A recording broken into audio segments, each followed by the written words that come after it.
Tonight, accident and emergency under pressure. Health bosses urge people to consider pharmacies, dentists and opticians before turning up at A&E. Please phone 111, get the right advice before venturing out to the front door areas, and that allows us to look after emergency patients that really need our care and attention. Also making the headlines, a very worrying threat. Concerns over the rise of synthetic opioids linked to 9 deaths among drug users in Scotland. And how about this for a roaring success of a family reunion? I'm Courtney Cameron in Edinburgh. And I'm John Mackay in Glasgow. This is the STV News at 6.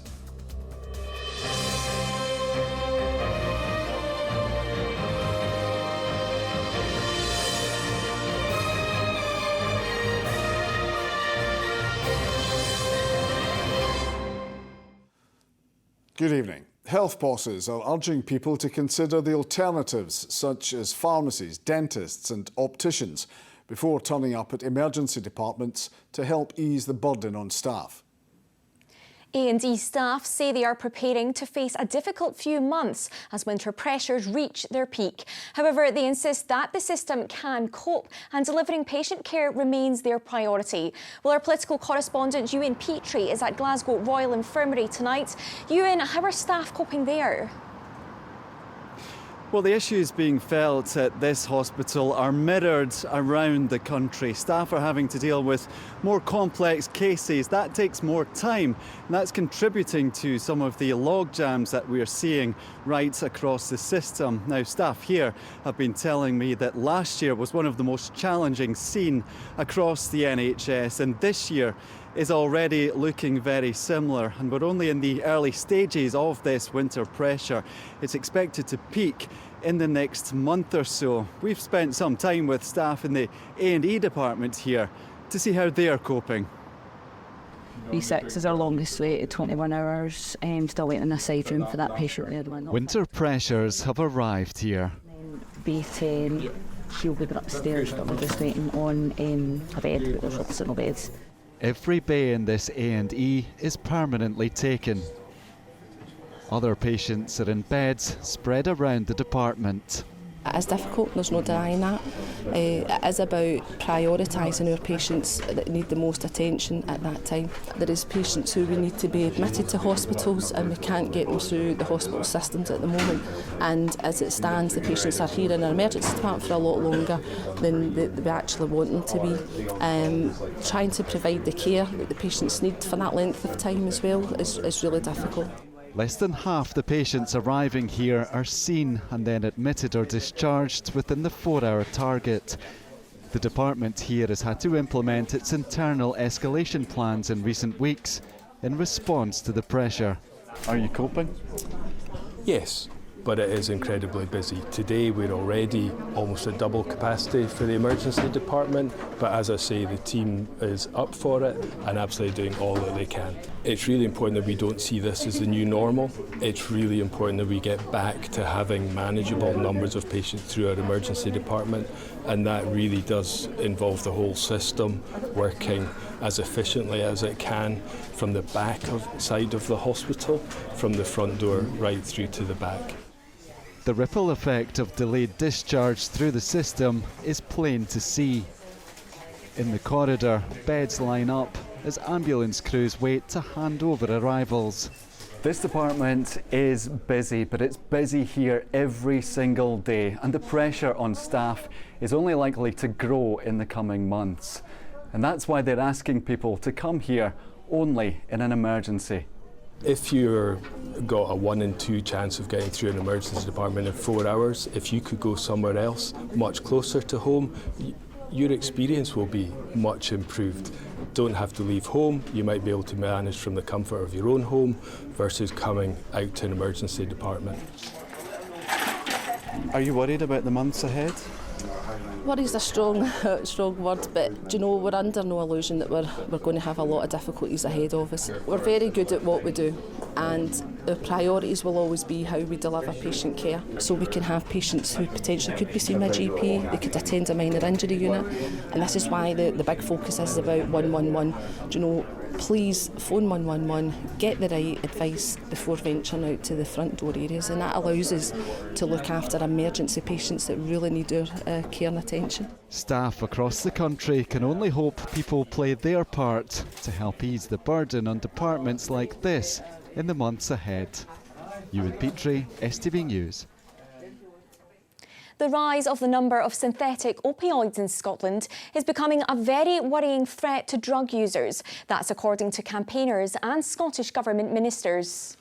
The substance nitazines has been found in a number of other street drugs and has now been linked to 9 deaths in Scotland. Harm reduction services fear it will become far more prevalent in the coming months. Lewis Mickey reports. This small blue tablet is a counterfeit version of the drug oxycodone. It's called nitazene. Drug campaigners are becoming increasingly concerned about its prevalence in Scotland and fear we've been slow in heeding warnings about synthetic opioids. We know now about 9 deaths linked to this drug in Scotland since June. And multiple people are known to have died in England too.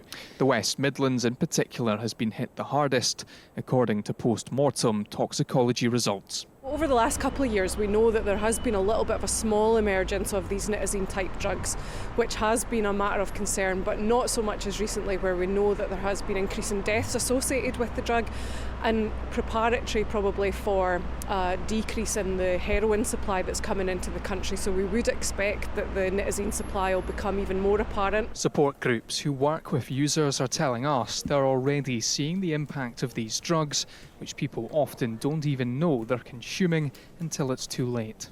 We're worried about the impact this could have for the people that we know and we care about. We're worried about the impact that can have on people's health, on people's lives. And really what we are doing is refocusing our efforts around harm reduction, about making sure that staff and importantly the people that we know understand that there is a change and that people need to be taking extra care to take care of themselves and their friends. Nitazines aren't often sold as nitazines, and they're being sold often as benzodiazepines.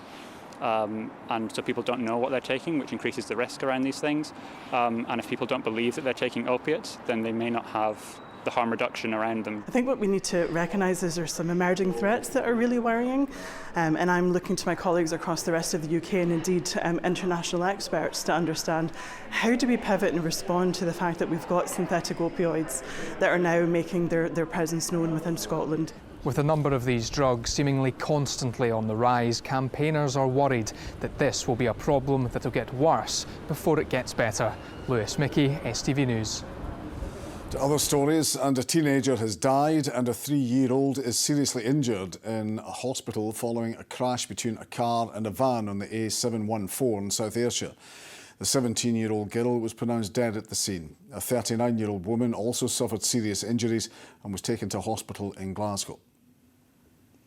A leading poverty charity has criticised Ofgem's proposals of raising the energy price cap again in April to try and offset suppliers' debts. The watchdog is proposing a one-off price cap adjustment of £16 from April next year in a bid to recover nearly £3 billion in debts from customers who cannot pay their bills. Energy Action Scotland say their plans are flawed. Applications for the Sir Billy Connolly Spirit of Glasgow Award have opened. Organisers at Glasgow International Comedy Festival are urging acts featuring in next year's edition to put their name forward. The winner for 2024 will be announced at the Comedy Gala on Saturday 30th March at Glasgow's King's Theatre. The First Minister's official Christmas card has been revealed. The Have Yousaf a Very Merry Christmas design was created by a pupil from St Monica's Primary in Glasgow, and for the first time it will be sent as an e-card to reduce environmental impact and postage costs. Next week, the Scottish Government will deliver its budget for the coming year. With money tight, ministers are facing pressure from various sectors concerned about the impact on their funding. One of those is the arts. Creative Scotland has already had a cut of more than £6 million. Our senior reporter Gordon Cree has been visiting 3 award-winning groups who've missed out on grants. Rehearsing for a Christmas show, the Cutting Edge Theatre Company. It provides drama classes for disabled people in Edinburgh and here in Dunfermline. Abby has become a professional actress and says she couldn't have done it without coming to this group. Well, I've been here for quite a few years. It's all come down to Inspire. It helped me to support my dream. Cutting Edge has been running for nearly 30 years, but now faces an uncertain future. This month it has won awards for inclusion work, but then had continued funding for it rejected. For groups like this, budgets are not simply about lines in an account, they're about their very existence, and at the moment they don't know how they can continue after February. We work with disabled people, and for them this is a lifeline. It stops their isolation. This is the thing that keeps them going. The arts is such a multifaceted thing. The feminist theatre group F-Bomb has won several awards, including at the Edinburgh Fringe. Well, boys will be boys, won't they? But a lack of funding means a project for next year's International Women's Day is now in doubt. Boys will be boys! Marginalised groups will always be the people that suffer the most from any cuts. As a feminist theatre company, we can't and no longer are comfortable with having people doing work and not being paid for it. It is totally against, our aim for the company, and we are trying to fight for gender equality in the theatre industry in Scotland, and having people working for free isn't in line with that. Amy is another performer who's come through the grassroots, appearing at the Edinburgh Deaf Festival. If the festival doesn't go ahead, it will be devastating. It will affect us tremendously because many deaf artists still are looking for opportunities to show their skills and their talents, their acting abilities, and what they have to bring, their ideas, their creativity, and what they can bring to audiences. And many, many deaf people in Scotland particularly do want to have access to the theatre. In theatre, all eyes normally look towards the stage. Next week, they'll be closely watching events in Parliament. And Gordon, how is the budget shaping up? Well, when I spoke to the First Minister earlier this week, the word he used was difficult. The budget's all about balancing the money coming in and the money going out, but the pressures are building. There's a commitment to protect the NHS, there's a commitment to fund a council tax freeze, public sector pay awards have been higher than expected, and of course there are various demands. We know the police are asking for more money, we've heard the arts there, and you can be sure every sector is lobbying against cuts. Now, experts say this could all leave a £1.5 billion hole to fill. The government, it seems, might have been counting on some more burning consequentials from the autumn statement, which didn't necessarily materialise. There were some, but they were very small. But in reality, this is something that's been on about for some months now, and we'd expect the government to have planned for this when they made those decisions. So, Gordon, what are we likely to see? Well, there are only two ways to square the circle: raise taxes or cut spending. The Scottish Government does have the power to increase income tax, but experts say doing that would only raise a relatively small amount of money. So the big question for the Finance Secretary, Shona Robison, next week is exactly where will the axe fall? All right, many thanks for that, Gordon.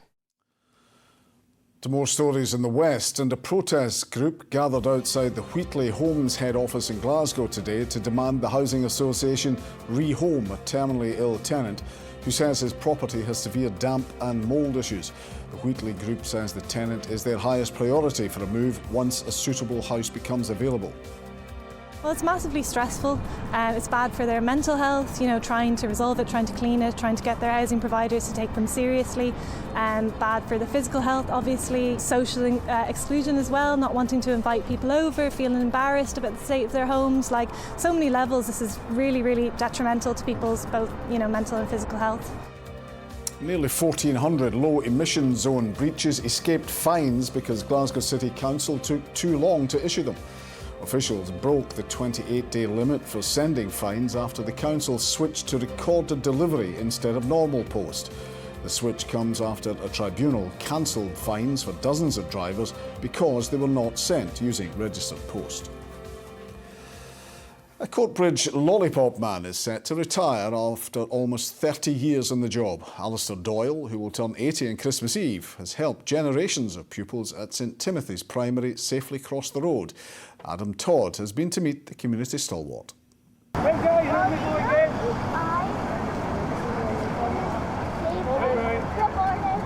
After almost 3 decades, Alistair is preparing to hang up his lollipop for one last time. The 79-year-old, who will be 80 later this month, has helped thousands of pupils at St Timothy's Primary in Courtbridge safely across the road.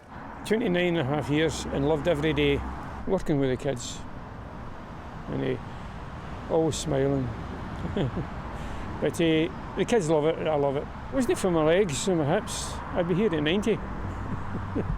To mark his upcoming retirement, a special assembly was held at the school to allow pupils and staff to pay tribute to Alistair's years of service. It's going to be a massive loss to our school. He's very much a part of the fabric of the school. The children love him. Alistair's a great character and he's a great example for our young people as well. He's always got a smile and a kind word, so we're going to miss him a lot. He keeps us safe in the school, watch about us, care about us, and he's a good guy. Miss him because he's always cheering you up and that. He's really kind to me. Whenever I'm down, he always cheers me up. And it's not just the children and staff that have fond memories of Alistair. He's well known in the local area and has raised over £160,000 for charity. It'll be a huge loss, a huge loss.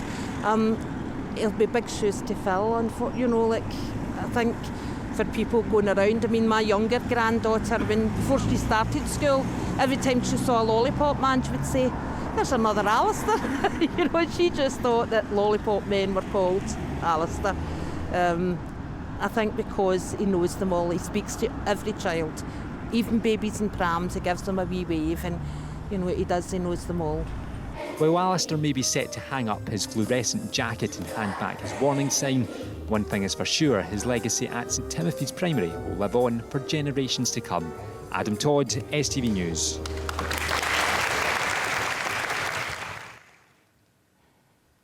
John Kennedy says the Celtic players must block out the pressure to win every domestic game and focus on their performances after exiting the Champions League. Hearts visit Celtic Park tomorrow with Stephen Naismith defending his team's style of play in the wake of criticism from supporters of the Tynecastle side. Ready to train their efforts on domestic duties. Celtic hold a 5-point lead at the top of the Premiership, and with key players Cameron Carter-Vickers and Dazen Maida back available for selection, the champions want to ride the momentum of Wednesday's victory over Feyenoord. We knew we couldn't qualify, but for us it was about kind of showing ourselves in our best light at that level, which we did. So really positive, and again we've got to just kind of build on that and go into the next game and now concentrate on domestic stuff. Kind of put a good run in there, and again the thing for us is just to concentrate on performances, not get drawn into you must win every game and the pressure and everything else. That's by the by, that's in the background. Defeat at Pittodrie saw Hearts slide from 3rd to 6th place, and this week supporters at the club's annual general meeting vented their frustrations at the team's style of play. Earlier on in the season, I think if you look at the Aberdeen and Hibs games, our performances in them were good. They were attacking, we created chances. I would argue that they were entertaining games. So I think it's a mixture of things. Personnel and what options we've got have dictated a bit of how the formation set up in the game has been. I'm a player that was an attacker. I want to play attacking football and I want to play football that's entertaining. But teams are there to make that more difficult for you than straightforward. Cammy Devlin's ruled out until after the winter break with an ankle injury. Liam Boyce has returned to training, but tomorrow's match may come too soon for the striker. St Mirren manager Stephen Robinson says players will need to leave before he can add further to the squad in the January transfer window. Defender Elvis Buomono joined the club on a short-term deal earlier this week. He'll be free to play next month. The Saints, who are 3rd in the Premiership, host Motherwell tomorrow. We'll have to do a bit of business out to do that. The board were, for the last few months, knew that we were trying to bring a replacement in for Ran. Obviously Thierry's proved he can play there as well, but actually to bolster the squad would be too small to go into the run of games that we have. We'll have to do probably a little bit of trading if we want to bring somebody else in. Yes, there are 5 games in the Scottish Premiership tomorrow, with Celtic at home to Hearts, while bottom of the table Livingston face on-form Kilmarnock. It's Ross County versus Dundee. Hibs travel to face St Johnstone at McDiarmid Park, and St Mirren play host to Motherwell. Now to rugby, and Glasgow Warriors and Edinburgh both face must-win games in Europe this weekend after falling to defeat in their opening fixtures. Warriors take on Bayonne in France this evening in the Champions Cup, while Edinburgh host Castres tomorrow afternoon in the Challenge Cup. We know this competition sort of you've got to win all your games really to put yourself in the best possible sort of position. So yeah, we need to win every game from now on if we want to go further in this competition. Sean spoke about it. It's a must-win for us, and we have to put that pressure on ourselves because we're playing at our own stadium at home, and we put the prep in this week, and yeah, we have to get the win. Finally in snooker, John Higgins faces Tom Ford in the quarter-finals of the Scottish Open tonight. That's all your sport. Have a great weekend. You too, Jamie, thank you. Sean is here with the weather and wet weekend about sums it up. A breezy morning will be followed up with a flurry of fresh delights for lunch. TUI sponsors STV Weather. A very good evening to you. Well, it is going to be exceptionally mild out there this weekend. You can forget Let It Snow. If you're looking for a song to put on repeat this weekend, maybe go for Mele Kaliki Mucka, because it is going to be exceptionally mild out there. More appropriate, not quite Hawaiian, but our air coming from North Africa and the Canaries, picking up an awful lot of moisture as it moves out over the Atlantic. So very mild, but also very wet as we head through the weekend. We do have an amber weather warning out covering much of the Highlands and also parts of Argyll and Bute for the risk of flooding, especially around the lights of Lochaber, Lochaush and also around the Ardnamurchan and Lorne areas through the weekend. In the wettest spots, we could be looking at as much as 200 millimetres of rain falling through the weekend. That's about a month's worth of rainfall. So a very high chance that some spots will get some flooding. Through tonight, it'll be windy, it'll be wet across northwestern parts, more showery rain further south, but incredibly mild. Temperatures in some spots 11 to 12 degrees, and that's going to be one of the main stories through the weekend. Exceptionally mild and potentially record-breakingly mild for December, especially those overnight temperatures. Now tomorrow we hang on to a lot of cloud. Again, shower outbreaks of rain further south. More persistent rain developing in the northwest later on. Very mild, also windy as well. Certainly not very festive at all for the time being. Sunday, another very wet day, mild and also breezy. Bye-bye. TUI sponsors STV Weather.